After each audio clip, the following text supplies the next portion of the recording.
मंगल, नमस्कार।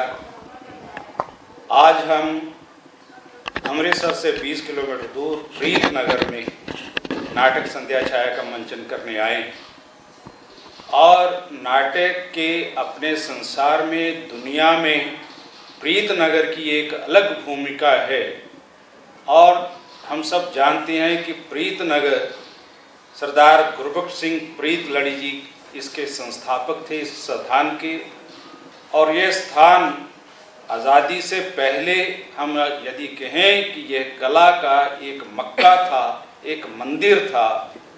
जिस तरह से हम कहते हैं कि गोल्डन टेम्पल है, उसी तरह हम सब कलाकारों के लिए ये प्रीतनगर हमारे लिए यह गोल्डन टेम्पल है, उससे कहीं भी कम नहीं है।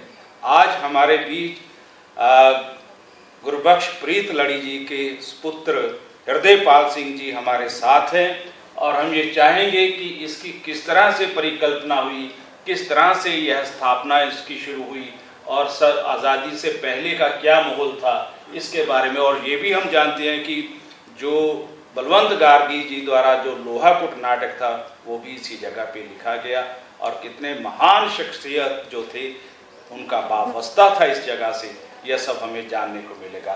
जी हृदयपाल जी, बहुत बहुत ਤੁਹਾਡਾ शुक्रिया, सानू आशीर्वाद मिले ਤੁਹਾਡਾ, इस आशीर्वाद लेने ਲਈ। प्रीतनगर जिन्हों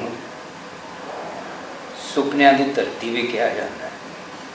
अज तुम साढ़े को आए हो, बड़ा स्वागत है। प्रीतनगर असल विच भारत पाक सीमा पर स्थित अमृतसर जिले का गांव प्रीतनगर एक कलात्मक जगत के सुनहरे सपनों की धरती हुआ करता था, परंतु विभाजन की विभीषिका ने कलात्मक जगत की धरती को भी खंड खंड कर दिया था। कलात्मक सपनों की धरती का प्रीतनगर गांव गुरु की नगरी अमृतसर से 32 किलोमीटर की दूरी पर है तथा लाहौर से 16 किलोमीटर की दूरी पर स्थित है। उर्दू, पंजाबी, हिंदी साहित्य पत्रिका प्रीतलड़ी के स्थापक सरदार गुरबख्श सिंह प्रीतलड़ी ही सपनों की धरती प्रीतनगर के संस्थापक हैं। आज टीएफटी के लिए यह हर्ष का विषय है कि टीएफटी के कलाकार संध्या छाया नाटक की प्रस्तुति कलात्मक सपनों की धरती प्रीतनगर में इसका मंचन होने जा रहा है। मुगल साम्राज्य के समय यह बादशाह जहांगीर की आरामगाह हुआ करती थी। फौजियों, हाथी, घोड़ों के विश्राम के लिए यह तालाब और खंडहर आज भी गवाही देते हैं। विभाजन से पूर्व प्रीतनगर गांव पहले ग्रामीण लोक सभ्याचार का केंद्र हुआ करता था। पहले प्लैंड टाउनशिप था। पंजाबी रंगमंच की पहली अदाकारा प्रीतनगर की अभिनेत्री उमा प्रीतलड़ी थी। प्रसिद्ध नाटककार बलवंत गार्गी ने अपना प्रसिद्ध नाटक लोहाकुट का लेखन प्रीतनगर में किया था। रविंद्रनाथ टैगोर प्रीतनगर को शांति निकेतन की शाखा ही मानते थे। अपने छोटे पंखों से ऊंचे सपनों की ऊंची परवाज के लिए कलात्मक जगत की प्रसिद्ध हस्तियां प्रीतनगर की धरती पर बार बार आते थे, जिनमें कुछ प्रमुख नाम इस प्रकार हैं। पंजाबी रंगमंच की लक्कड़ दादी नोरा रिचर्ड, सरदार शोभा सिंह, उपेंद्र नाथ अश्क, साहिर लुधियानवी, मुल्क राज आनंद, शिव कुमार बटालवी, महेंद्र सिंह रंधावा, पंजाबी स्वरों की कोकिला सुरेंद्र कौर, फैज अहमद फैज, बलराज साहनी आदि अनेक महानायकों ने अपने ऊंचे सपनों की उड़ान यही प्रीतनगर से भरी थी। विभाजन से पूर्व प्रीतनगर के संस्थापक सरदार गुरबख्श सिंह प्रीतलड़ी ने इस स्थान पर कलात्मक जगत की परिकल्पना की थी।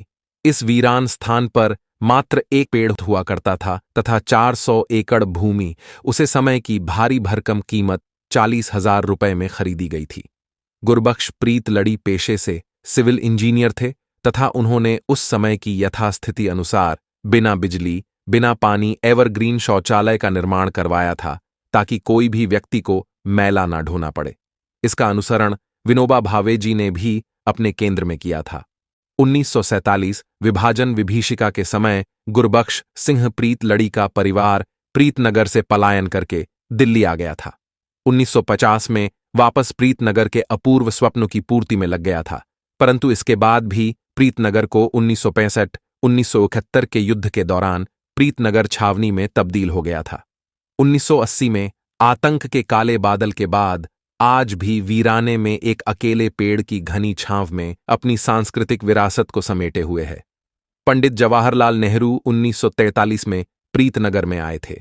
महात्मा गांधी जी के भी आने की प्रबल इच्छा थी, परंतु उन्हें रास्ते में ही गिरफ्तार कर लिया गया था। जैसा कि हम जानते हैं, सरदार गुरबख्श सिंह प्रीतलड़ी स्वयं एक सिविल इंजीनियर थे, इसलिए उन्होंने सबसे पहले प्रीतनगर की धरती के ऊपर 8 घरों का निर्माण किया था तथा इसमें 16 परिवार रहते थे। शीला भाटिया का हुल्ले हुल्लारे नाटक भी प्रीतनगर में हुआ था। प्रीतनगर का अपना शिक्षा सदन होता था, जिसमें बच्चों को अपनी सांस्कृतिक विरासत की अगली पौध तैयार करने में सहायता मिलती थी।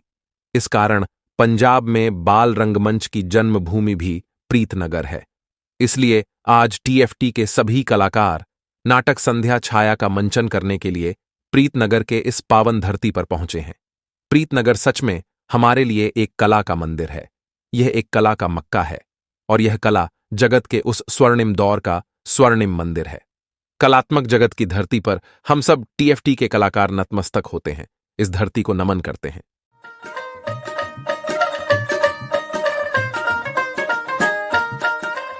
बहुत वधिया, इन्ना सुंदर नाटक कभी देखा ही अही मन खुश हो गया कि नाटक देख के देश के वास्ते बहुत वड्डी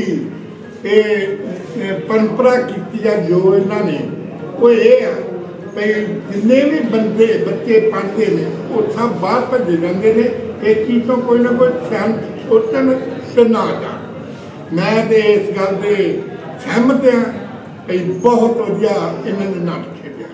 ਅਸੀਂ ਜੀ ਤੋਂ ਅੰਮ੍ਰਿਤਸਰ ਤੋਂ ਆਏ ਹਾਂ। ਅਸੀਂ ਇਹ ਸਾਰੀ ਟੀਮ ਨਾਟਕ ਦੇਖਣ ਹੀ ਆਈ। ਇਸ ਨਾਟਕ ਵਿੱਚ ਸਿੱਖਿਆ ਵੀ ਬਹੁਤ ਦਿੱਤੀ ਗਿਆ, ਬਹੁਤ ਮੋਟੀਵੇਸ਼ਨਲ ਆਏ ਵੀ ਤੇ ਹੋਰ ਇਹਨਾਂ ਬਾਰੇ ਉਹ ਵੀ ਦੱਸਿਆ ਜਾਂਦਾ ਕਿ ਬਾਹਰ ਨਾ ਜਾਇਆ ਕਰੋ, ਪੇਰੈਂਟਸ ਦਾ ਵੀ ਧਿਆਨ ਰੱਖਣਾ, ਬੁੱਢੇ ਬਾਰੇ ਉਹਨਾਂ ਨੂੰ ਸਾਨੂੰ ਉਹਨਾਂ ਦਾ ਸਹਾਰਾ ਬਣਨਾ ਚਾਹੀਦਾ, ਉਹਨਾਂ ਦਾ ਧਿਆਨ ਰੱਖਣਾ ਚਾਹੀਦਾ। ਪੈਸੇ ਨਾਲ ਹੀ ਸਾਰਾ ਕੁਝ ਨਹੀਂ ਹੁੰਦਾ, ਘਰ ਦੀਆਂ ਰੌਣਕਾਂ ਵੀ ਸਾਰਾ ਕੁਝ ਹੋ ਸਕਦੀਆਂ। ਜਦੋਂ ਅਸੀਂ ਦੇਸ਼ ਦੇ ਨਾਲ ਪ੍ਰੇਮ ਕਰਾਂਗੇ ਤਾਂ ਸਾਨੂੰ ਦੇਸ਼ ਦੀਆਂ ਜ਼ਰੂਰਤਾਂ ਦੇ ਨਾਲ ਵੀ ਪ੍ਰੇਮ ਹੋਵੇਗਾ ਤੇ ਅਸੀਂ ਆਪਣੀ ਜੋ ਵੀ ਸਾਡੇ ਕੋਲ ਕਲਾ ਹੈ, ਗੁਣ ਹਨ, ਉਹ ਅਸੀਂ ਆਪਣੇ ਦੇਸ਼ ਦੀ ਤਰੱਕੀ ਦੇ ਲਈ ਇਸਤੇਮਾਲ ਕਰ ਸਕਦੇ ਹਾਂ। ਪਰ ਜਦੋਂ ਅਸੀਂ ਰਾਹ ਤੋਂ ਭਟਕ ਜਾਂਦੇ ਹਾਂ, ਸਾਨੂੰ ਲੱਗਦਾ ਹੈ ਕਿ ਸਾਡੇ ਗੁਣਾਂ ਦਾ ਮੁੱਲ ਬਾਹਰ ਦੇ ਮੁਲਕਾਂ ਵਿੱਚ ਪਵੇਗਾ। ਇਹ ਇੱਕ ਭੁਲੇਖਾ ਹੈ। ਜੋ ਇਨਸਾਨ ਆਪਣੇ ਦੇਸ਼ ਦੇ ਵਿੱਚ ਆਪਣੇ ਗੁਣਾਂ ਨੂੰ ਸਮਝ ਜਾਂਦਾ ਹੈ, ਉਸ ਨੂੰ ਪਤਾ ਹੈ ਕਿ ਪਰਮਾਤਮਾ ਇਹਨਾਂ ਗੁਣਾਂ ਨੂੰ ਕਿਵੇਂ ਵਰਤਣ ਦਾ ਵੀ ਰਾਹ ਦੱਸਦਾ ਹੈ। ਇੱਕ ਤਾਂ ਹੈ ਕਿ ਨਾਟਕ ਦੇ ਵਿੱਚ ਅਦਾਕਾਰੀ ਇੱਕ ਪਾਸਾ ਹੁੰਦਾ ਹੈ, ਸਕ੍ਰਿਪਟ ਦੂਜਾ ਪਾਸਾ ਹੁੰਦਾ ਹੈ ਤੇ ਡਾਇਰੈਕਸ਼ਨ ਤੀਜਾ ਪਾਸਾ ਹੁੰਦਾ ਹੈ ਕਿ ਤਿੰਨੋਂ ਹੀ ਪਾਸਿਆਂ ਤੋਂ ਇਹ ਮੈਂ ਕਹਾਂਗਾ ਕਿ ਕਮਾਲ ਦਾ ਨਾਟਕ ਸੀ। ਔਰ ਸਭ ਤੋਂ ਵੱਡੀ ਗੱਲ ਹੈ ਕਿ ਜੇ ਮੈਂ ਸਮਝਦਾ ਕਿ ਕਿਸੇ ਵੀ ਸਾਹਿਤਕ ਕਿਰਤ ਲਈ ਜਾਂ ਕਿਸੇ ਵੀ ਪੇਸ਼ਕਾਰੀ ਲਈ ਬੜਾ ਜ਼ਰੂਰੀ ਹੁੰਦੀ ਹੈ ਕਿ ਉਹ ਦਰਸ਼ਕ ਨੂੰ ਜਾਂ ਪੜ੍ਹਨ ਵਾਲੇ ਨੂੰ ਆਪਣੇ ਆਪ ਨਾਲ ਮਿੰਟ ਤੇ ਬੰਨ੍ਹ ਕੇ ਰੱਖੇ। ਔਰ ਇਹ ਸਾਰਾ ਕੁਝ ਇਹ ਜਿਹੜਾ ਸਾਰਾ ਰਲ ਮਿਲ ਕੇ ਜੋ ਇਹ ਬਣਿਆ ਅੱਜ ਉਸਰਿਆ ਹੈ, ਇਹਨੇ ਸੱਚ ਪੁੱਛੋ ਤੇ ਮੈਨੂੰ ਹੁਣੇ ਕੋਈ ਕਹਿ ਰਿਹਾ ਸੀ ਕਿ ਇਹਨੇ ਤੇ ਬੜੇ ਸਾਰੇ ਲੋਕਾਂ ਨੂੰ ਰਵਾਇਆ ਵੀ ਹੈ। ਔਰ ਇਹ ਰਵਾਇਆ ਇਸ ਤਰੀਕੇ ਨਾਲ ਹੈ ਕਿ ਤੁਹਾਨੂੰ ਇਹ ਨਹੀਂ ਲੱਗਦਾ ਕਿ ਲਿਜਲੀ ਜੀ ਭਾਵੁਕਤਾ ਸੀ। ਬੜੀਆਂ ਸੱਚੀਆਂ ਆਮ ਸਾਡੇ ਘਰਾਂ ਜਿਹੜੀਆਂ ਇਸ ਵੇਲੇ ਗੱਲਾਂ ਵਾਪਰ ਰਹੀਆਂ, ਹਰ ਕੋਈ ਮਹਿਸੂਸ ਕਰ ਰਿਹਾ ਸੀ ਕਿ ਇਹ ਕਿਧਰੇ ਮੇਰੇ ਆਪਣੀ ਜ਼ਿੰਦਗੀ ਦੀ ਕਹਾਣੀ ਵੀ ਹੈ। ਸੋ ਬਹੁਤ ਵਧੀਆ ਪੇਸ਼ਕਾਰੀ ਸੀ। ਜਿੱਥੇ ਤੱਕ ਵਿਚਾਰਾਂ ਦਾ ਸਵਾਲ ਹੈ ਤੇ ਮੈਂ ਅਜੇ ਤੱਕ ਓਵਰਵੈਲਮ ਹੈਗੀ ਹਾਂ, ਮੈਨੂੰ ਅਜੇ ਪ੍ਰੋਸੈਸ ਵੀ ਨਹੀਂ ਕਰ ਸਕੀ। ਸ਼ੁਰੂ ਬੜੇ ਉਸ ਤਰ੍ਹਾਂ ਦੇ ਹਲਕੇ ਫੁਲਕੇ ਨੋਟ ਤੋਂ ਹੋਇਆ ਸੀ, ਪਰ ਹੌਲੀ ਹੌਲੀ ਉਹ ਬਿਲਡ ਹੁੰਦਾ ਗਿਆ ਤੇ ਉਹ ਸਾਰਾ ਕੁਝ ਇੰਨਾ ਸੱਚ ਸੀ। ਤੇ ਦੁੱਖ ਦੀ ਰਗ ਤੇ ਇੱਕ ਚੀਜ਼ ਜਿਹੜੀ ਆ ਜਿਵੇਂ ਦੁੱਖ ਦੀ ਰਗ ਤੇ ਤੁਹਾਡੀ ਉਂਗਲ ਰੱਖੀ ਗਈ ਸੀ।